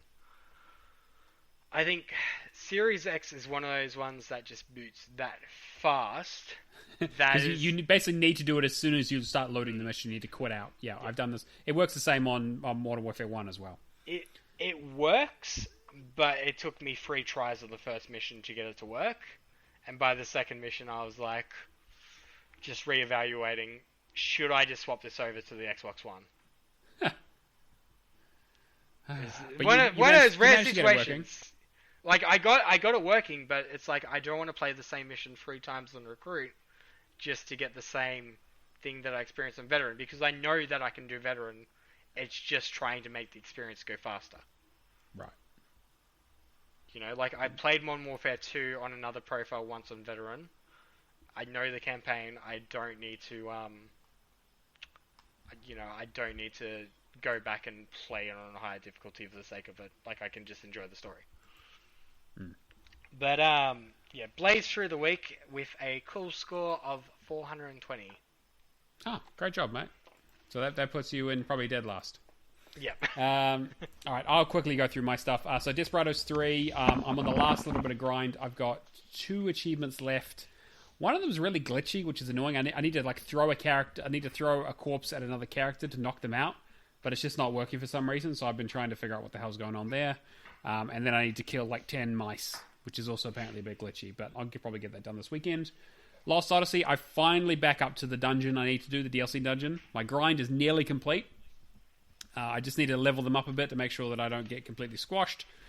But I'm hoping to get that done very, very shortly. I've been really enjoying, like, Lost Odyssey I still think is probably my favorite JRPG of the 360 generation. Maybe my favorite I've played in a long time. Like, it reminds me so much of Final Fantasy X in the best possible way. Like, I really like the story. I love the gameplay mechanics. I really like the systems and like how the immortals play different to the mortals and how the skill system works and the formation system, and also like it feels super traditional. And I know I got a lot of flack for not sort of pushing the boundaries in terms of narrative and stuff, but like I love it. I think it's great. So I'm looking forward to doing the DLC dungeon. I know it's really tricky, so we'll see how good I'm like level 60 with my characters. They said that you need to be like level 80, so I'm gonna need to do a bit of grinding, but we'll see how it goes. Played a bit of Risk Urban Assault. I finally found some people to boost with, which is really helpful. So it's basically we're just kind of trying to get to the end of the Champions League, which takes a little bit of like, okay, you need to win this match, but these 2 people need to take out these other people, so we all get enough points to move up the ranks at the same time. So there's a little bit of math involved, but it's going pretty well. It'll take some time, probably a few weeks, but we'll get there. Also started playing Apache Air Assault with Keo, finally. We did the first 3 missions pretty easily, and then he went through and did the other 3 that he hadn't done yet, that I'd already finished. So hopefully next week, I think we're going to just sort of smash through them, and I'll finally be done with that game. Started it back in 2012, so it'll be good to get it off the tag. It's one of those non-backwards compatible ones that's been in my collection for a very long time. And then Call of Duty Advanced Warfare. So I've been the other week I was complaining that we were doing the EXO survival run where you need to survive 50 waves, 25 and then 25 with the flip. We got to like wave I think it was like 39 or something, and it glitched out, and the enemy should stop spawning. So this time we managed to stay close. Things were slowing down, but we were getting there. Blah, blah. We got to wave 20. We got to wave. It would have been wave 47, and the enemy stopped. They just did not spawn. This is no 360 copy, yeah. Yeah, 360 copy. There's no respawns, and there's like if you die or leave or anything, you got to start right from the beginning. It's not like Horde or anything like that where you can restart that wave. You go right back to the beginning. So we've set up another session for next week to see if it fucking works. But I'm less than impressed because it takes like 2 hours to get to that stage, so it's a real pain in the ass. But we've got a really good strategy because we've done it twice before already. So we'll fucking. Are you using glitch spots in that, or like do they? No. Okay. No, we're just staying in Detroit and just staying in the building. We're all heavies. It works out pretty well, but the enemies just stop. I'm just wondering because I know that first map when it first released on the Xbox One had a glitch spot where you could not get touched.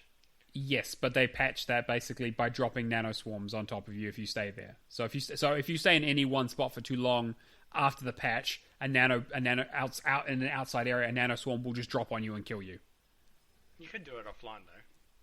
Yeah, but I'm playing on the Xbox One. I'm playing backwards compatible, so I can't. Wait, it's backwards compatible on the Xbox One? Yeah, of course it is. Yeah, I think Ghost is as well. I know Ghost is actually. Yeah, they both are. Anyway. Okay, you've just saved me a hot minute. Cool, sweet, thanks. Yeah, you're welcome. So anyway, I'm just sort of flying through because we're running a bit short on time. But so that puts me at 1,405 for this week. So not a lot of new stuff, but still doing a bit of cleanup. But I guess I'll be playing Ghosts now as well. But I mean, with Ghost though, we'll smash through it. Like, yeah. I mean, I've already got most of the mid-level teeth stuff. It's just I'm not going to grind for 500 teeth to get the better ammo or 2 classes. Yeah. Gotcha. And then, Mr. MADeYE, what have you been playing, mate? Obviously, probably a few things. Yeah, well, at least 7. This week I have basically, ironically, played Call of Duty Advanced Warfare on the 360, but that wasn't for a dive. That was I'm currently trying to do the Easter egg on the DLC with Oz as the main baddie. Is that the carrier one? I don't know what they're called. It's the last one. It's the underwater base. Okay, yeah. One of my friends, two of my friends are really good at any Call of Duty. They actually are sadistic about teeth. They've both got everything upgraded, and they help or have helped people in the past to run through that game. And they play it. I did. To be honest, I heard you talk about it last week in last week's podcast, and I have mentioned it to them, and they may message you. They may not because they're both in the UK, so it all depends on if they can set a time up with yourself and whatnot. And they used to be independent on a different website, but they used to do all their sessions through TA. And people, at one point, he was getting like 100 requests a week to help people. So he kind of only does it every now and again now. But obviously, I might be able to help with him helping. That's fine. I'll just edit this bit out of the podcast. Don't worry about it. Looking at it yesterday, though, it was like point of contact was like 20 people, and all the DLC maps were like one person each. It's like I had no hope of finding anybody. They don't set up. They used to set up like weekly sessions and things like that and help loads of people. But I know you said that you've got shorter time, so I'll stop talking about that. That crashed on us twice. So maybe that might be. It's anything to do with 360 at the moment, and we're not having fun with. I was playing it backwards compatible, and I've moved back to my 360 just because we thought it was something to do with the 360. Wow, backwards. but then Yeah. one of them crashed as well. So it's independently 3 of us have crashed at different times on the Easter egg. So it might just be something to do with that game at the moment, which might be Yeah. why. I think that the 360's been a bit unstable. I didn't mention it, but I've been doing Gears of War 2 Japan as well. And so we finally finished the last Horde wave, the last Horde map, and so we've been doing the XP boosting for like hours and hours and hours to actually try and just do like King of the Hill boosting and stuff like that. And then we had we put like 4 hours into it the other night, and then it just Xbox Live was like, nah, done, crash, no experience for anybody. So it has been very, very temperamental. Me and Fisto used to play Gears of War Japan 2 together, and he'd actually got his profile on a memory stick, and his memory stick ran out of data. Oh, And he lost his save. No, I don't want to bring it up. Yeah. And that was campaign as well. So we literally, I think we were 2 levels away from the end of the campaign. So I've still got my save, but he hasn't, and I haven't had the heart to finish it with someone else. But he doesn't want to play again. Oh, jeez. So this week I've played 3 out of 10 season 1, which is an episodic sort of comedy point and click. Okay. I've never heard of it came out last week.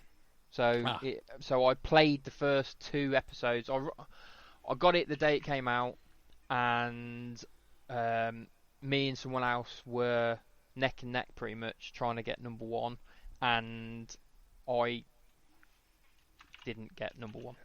That's all I'm going to say. Oh, I see. Okay, yeah.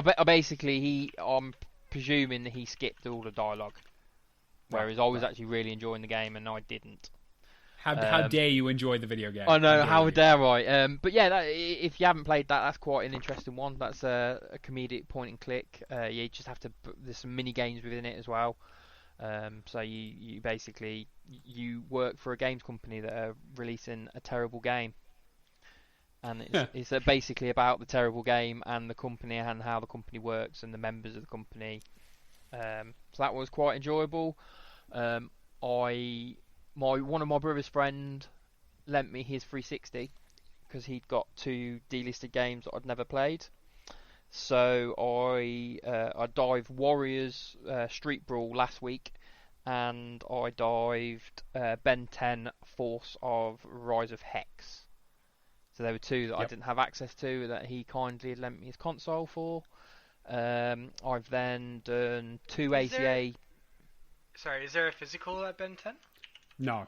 Not that version, no. That's literally just an arcade. I'm just trying to think of which one that I own physical then.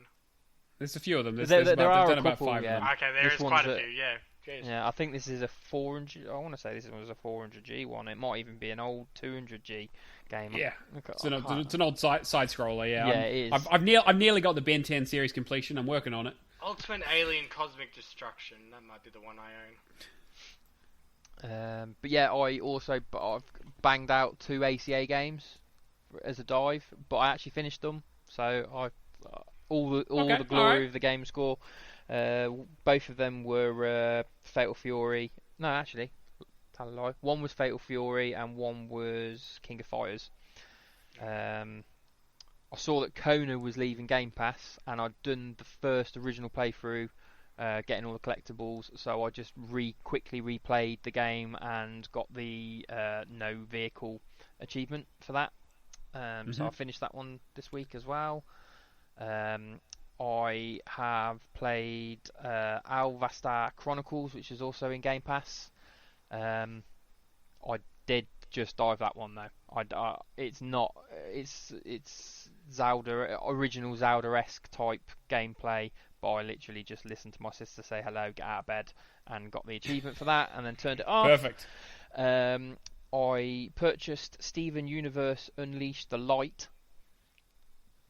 which is a Cartoon Network TV show that my little girl watches.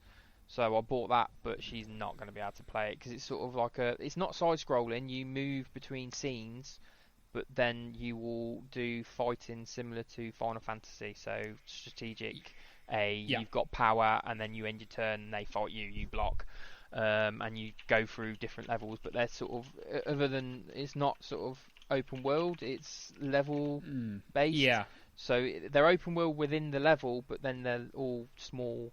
Yeah, it's kind of levels. like dungeon based. Yeah, dungeon based. So I've got that. I'll probably actually, because I played the last Xbox version of it and completed it, but that was more open world with that mechanic within it as well. So I was expecting more of that when I purchased it, because even though I finished it, I enjoyed it because it's a dumbed down version of that kind of fighter. It's not really, you don't have to follow a guide, so that's why I picked it up and played it. I enjoyed that one. And for our friend's Friday night game, which is tonight for me, I dived the Warhammer Inquisitor, which was on Games with Gold a while back. So I dived that, and I'm going to be playing more of that probably tonight, but I've done probably about 2 hours of that with some friends. And that is, if anyone's played Minecraft Dungeons, it's not that game, but obviously it's very similar. You do a level, you find stuff which then will make your character be better, like a better sword or a better gun, and that's basically what you do in this. But so it's Warhammer based. Isometric sort of looter game, Yes. kind of like Diablo-esque. Yeah, and obviously you can upgrade your character's movement speed and things like that. So one of my friends put everything into his movement because he is a loot goblin. So he literally just sped across the room trying to pick everything. But we quickly found out that it's not just per person. So if he goes and opens a crate, it's not just his loot; it's everybody's loot. So it's not. So you go over and you just find nothing. Yeah, just find full of enemies, nothing to pick up. Yeah, but luckily enough, everything is, if he opens a crest, we all get stuff from that crest, which is good, because he would literally screw us over, because that's all he does. And I don't know the exact number, but it's above both of you two guys, so it's 2,500 something ish. Oh, there you go. There you go. That's yeah, a but like number. 2,500 doesn't sound as cool as 420. Come on. All right. Yeah, but if you add 4 completions into that for someone that doesn't have a high completion percentage, it sounds better. It does. It sounds a lot better. Mate, like, I don't know anything about these completions that you're talking about. No, he wouldn't know anything about a No? completion. No, he wouldn't know a completion if it hit him in the face. I don't, because I briefly touched on about Leapfrog. That made me complete games a lot more, because I was going for the finishing them. So ironically, since Leapfrog, I've been finishing a lot more games rather than actually just playing a little bit of them. So. And how? And just quick, how are you finding that? Is that you feel differently about that, or is that kind of worked into what you've been doing, or? It's mainly because I was very sort of stagnant with my Gamerscore, because I don't think I've got. Well, I think I've slightly touched onto it. I don't think I've got like a massive Gamerscore in the UK. I'm not even like top 20 or something. I don't really look at the forums or the leaderboards. I don't know where I sit in the Gamerscore side of it. But I don't feel like I've got, especially with the Xbox. It's a lot. People can smash through Xbox One games stupidly quick now. But with Leapfrog, it gave me. I went up like 350,000 Gamerscore in like a couple of months, and was like, I hadn't done this I hadn't got over 100,000 Gamerscore in a year for like 3 years since the GTAS days, and I was like, I miss it. I kind of do miss it, and I've gone above people that are friends that I've watched slowly go in front of me, like your last guest Mephisto. He was below me when I first met him, and on a GTAS team with him, and me and another friend Rogue were close in Gamerscore wise, and they both hit 1 million, and I was like, well, I haven't hit 1 million. What am I doing sitting on 800k? And then I ended up doing something, and it pushed me, and I ended up getting a lot more Gamerscore from it. And now I kind of don't want to sit there and go, do you know what, this year I've only got 20,000 Gamerscore. What have I been doing? Because I was playing games for fun. I played the absolute shit out of Call of Duty Blackout. Like literally, me and my friends would just play Blackout. There was achievements originally, but I still on a Friday night play Blackout with some friends. They won't play Warzone because of all the cheaters. But Blackout's good though. The only problem I find with it now is there's just not enough people playing it. when we play on a Friday night at like 2 a.m. GMT, there's loads of people playing. But okay, maybe I'm just finding the wrong times. Yeah, I mean, but yeah, that's the sort of stuff that I've been playing this week. Going into just for the record, you're 24th on the England leaderboards. So I mean, that's pretty good. Yeah, that's pretty not, good. That's not bad. Yeah, for someone with a completion percentage of 33, that's pretty good. Going into it, Mephisto put a question down this week. Just saying, I can ask any question now as he's not on. Considering you have all these different playstyles when it comes to achievements, what would you consider to be a high gamer score these days? Yeah, it's a good one, right? Because we have talked about this in the past, like what's the average gamer score, and Terragon would talk about that and that sort of stuff. But like, what do we consider a high gamer score now that we're in a new generation? Yeah, episode 100 was a really good episode to go back to if you want to hear our discussion between all the hosts on that. But I mean, high gamer score. To me, this is just one of those things that it really just depends on what people like. What's the audience? Are we talking between the achievement hunters? Are we talking between like just general gamers? Well, I think we're talking about TA here. I think realistically, people who are actively using True Achievements are interested in achievements, are part of this community in some way or another. Not just your regular Tom, Dick, and Harry who buy 5 games a year. I can't remember what I said on episode 100. I think it was either 50 or 100. I think 100 is probably a good, like, that 6-figure. Because, like, anything less than that, you know, you get to 50,000 and it's great and all that, but you get to 100,000, that's when you feel like you're in the big boys club. Or you're starting to get to the big boys club. I think it used to be that way. I mean, I've always, like I've said on past podcasts, you can get a high score by playing trash.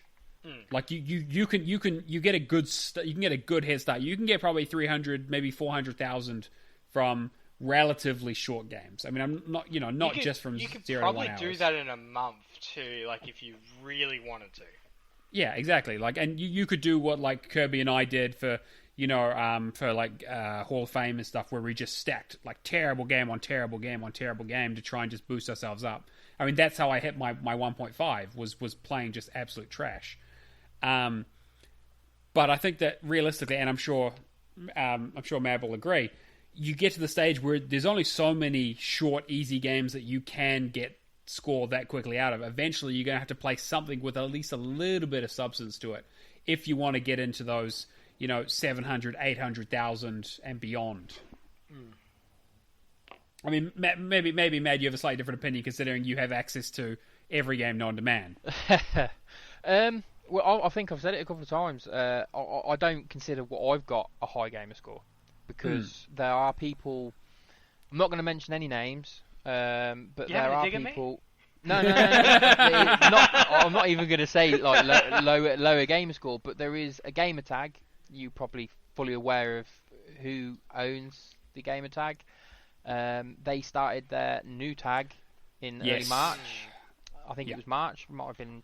And he's just gone past me. Yeah. So and we called him out last week as well. Yeah. I mean, we don't care. Just call him out. But I don't mean that. I don't mind saying the tag's name, but it's it is what it is. I mean, that group of individuals has really, just pushed their luck. But... Well, there is that, but it's. Again, you can game how you want to game. If you live in a house and there's 4 of you playing on the same tag, that I'm not going to devalue that person. If it's being done how people have said that it's been done, then that's a bit dodgy, But other than that, I because I know how much I play. If I didn't have a job and didn't have a wife, I could easily be up there because it's it's the type of thing that I like playing. I like playing games, and unfortunately, there are people out there that don't have the time to do that. So that's why I say I don't have a high gamer score, because I can't physically commit. I can't come home from work and play from the time I finish work to the time I go to sleep. Yeah, exactly. When I was younger, I could. Yeah. And I think that's true of everyone, right? Like people have different levels of responsibilities in terms of and different ways they play, and different things that they want to do, and different ways of boosting, and different ways of how they plan out their achievement hunting, and are they interested in Gamerscore? Are they interested in ratio? Is it completion percentage? Are they diving? There's so many different ways you can do it that there isn't really a right way. And exactly. It's the same thing. I have a high Gamerscore, right? I'm in the top 50 or somewhere in there. I don't know the exact number at the moment, but I think anything over 1 million is a high Gamerscore at this point. Like I say, anything over 800 is pretty high in terms of because like I said, you can get to the top 400, but I've had less and less time to play video games since I'm getting married. I have a job. I have some responsibilities. I don't have any kids or anything. I don't have a huge amount of responsibilities, and I butt up against that when I play with a lot of other people who do have responsibilities because it's difficult. Because I'm kind of in that mid ground where it's I don't. I'm not on summer vacation, and I can't just literally sit in front of an Xbox for 24 hours a day and just grind through my entire backlog. I'm not. Yeah. yeah, exactly, right? Yeah. I did play Bloodstain for probably a few too many hours when I realized it was 5 a.m. But that's the first time I've done that in a long time, right? But I think that you're right. It's good when it's good when you get to times like that though, where you love a game that much. It feels like a massive fresh air. Yeah, exactly. That was something that I was obsessed with it because it was just so refreshing to play something that I really, because I enjoy a lot of what I play, but you get to this kind of score, and I'm sure Mad you'll agree, it's you've probably dived quite a few things that you're this is shit. Yeah, or this is really just not worth the time. Obviously you try to 90% of the stuff that I've played is shit. In my eyes, exactly. But then it adds value to someone else. Someone might enjoy all the ACA trash because it brings them back to their childhood, and I understand that. One person's trash is another person's whatever the saying is, their treasure. Gold. Exactly. It is what it is. Regarding the games, I don't. You were talking about Bethesda earlier on. 90% of Bethesda's titles I can't stand. I'm not a Morrowind fan. I'm not a Skyrim fan. That type of game does not excite me. But I totally understand why people are excited for that game. What confuses me is I really like The Witcher. Yeah, that doesn't make any sense. Because to be fair, The Witcher is fantastic. But it's the same. It's that sort of vein. The vein in game. That game is the same. It wouldn't exist if those games didn't come before it. Yeah, exactly. Prior to Cyberpunk, I would have said, well, Witcher wasn't broken, and Bethesda's a different story, but can't really use that argument anymore, can we? Most games are broken. Yeah, actually, this is why I don't buy things new. Especially these days, as they bring out games far too quick. They come a little too hot, yeah. Yeah. It's like I haven't played it myself, there's a game called Bebas Mausoleum, something. It's come out, but it's not been out for very long. And someone that I know's recently played it, and I think 2 or 3 of the achievements are glitched, but they were glitched when they brought it out in 2017 on the Steam version of the achievements, and there's backdated comments from the Steam community saying your achievements are broken, and he's just brought the game out for the Xbox and the PlayStation, and the same achievements are still broken. So in 3 years, he hasn't fixed the PC version, but he's managed to port it to the Xbox, and it's still broken. It's like, Brilliant. What are you doing? Yeah, exactly. I'm going to play it because I want to dive it, but there's plenty of people that won't play it, and it might be a great game. I don't know. I don't really know much about it, but it's one of those that obviously is forced out that quick, and it's broken. It's like, why would you do that? And it's becoming too common of a story these days for that. You hear about that from every 10th game. It's like, no, something's wrong with it. Wait for a patch in a month when they come back, or the next DLC pack, or whatever they end up coming up with that fixes the problems with it. It's like Warface that's just come out that's literally just, that had a discontinued achievement in it, and that's just been patched into it. Now it's come for Games of Gold. It's like it's taken them that long to bring the patch out, or to think maybe they've gone, oh crap, it's going to hit loads more people now because it's Games of Gold. Let's actually fix the game. Or Microsoft may have gone, look, we're bringing it to Games of Gold. Make sure you fix this, please. I don't know. But going back to your original question about high gamer score, It's different for everybody. I think top 100 on TA, I would class as a high game score. That's what I would say, but that's not me demoralising people with 100k. That might be, they might only get an hour to play a month, so that might be high to them. I don't. I've just got a lot of friends that are in higher up on the leaderboards and things like that. Yeah, I mean, as you get part of this community and you get higher up, you tend to associate with more people who are that dedicated or in that same niche to be who you're interested with. So yeah, and then I mean, occasionally someone like Cameron shows up, but otherwise, I've got a few Camerons in my life. I represent a select few level of gamers. All right, I think it's time to wrap up the show. I didn't even mention the biggest thing this week. We got a Nintendo 64. We got a Nintendo 64. We got Mortal Kombat, and we got GoldenEye. Oh my god! All right, well, GoldenEye's overrated. Okay. You wait till we watch the movie. Yeah, that's actually a pretty good movie. Yeah. All right. Well, I think that'll pretty much wrap up the show for this week. I ran a little long, but you know what? Fuck it. I'm not going to edit any of this out. People can just deal with it. The questions though, yeah, like we could have gone on for hours. Oh, absolutely. Yeah, absolutely. Yeah, the show usually does run 3 hours. We've been trying to trim it down a little bit, but I think 2 hours will be fine. Yeah. If you want to get in contact with us, you can message us on email, hello@RealGamerscore. Send in your questions there, or you can talk to us on Twitter @RealGamerscore. Cameron manages that, so make sure you send him your DM him your feet pics. Discord.io/RealGamerscore, as we talked about before. If you want to come chat with us, do the word challenge. And if you're a patreon.com/RealGamerscore, throw us some cash. We really appreciate it. Allows us to do our contests. You get a shout out on the show. Go in the draw to win an ID at Xbox game next month. Get in there quick. Write in your questions. Best place to put the questions is in the Discord. We have a Discord channel for it called Questions. That's where we usually try to collate them. So put it in there. We'll definitely read it out on the show if we have time. Sometimes we do get a lot of questions, but this week we just had the one, so we were able to get through it. And if you want to be a guest on the show, like MADeYE was here, send us a message. We'll do a bit of an audio sample stuff, test you out, make sure your equipment's okay, and we'll sort of teach you how we're going to go. And then we'll try and fit you in the schedule. We do have a few guests lined up. We've got to have a few people from the community coming on.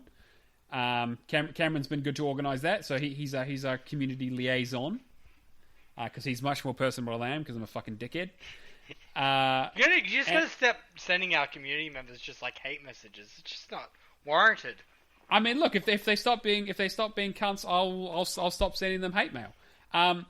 If you want to help us out, you can in other ways. You can subscribe to us on your platform of choice. Leave us a review. Tell your friends. Word of mouth again is always the biggest thing. I cram it into every conversation I have with my boosting sessions. I always say, hey, I'm going to be recording tonight, or hey, someone's talking about a game. I'm like, oh yeah, I'm probably going to bring that up, etc., etc.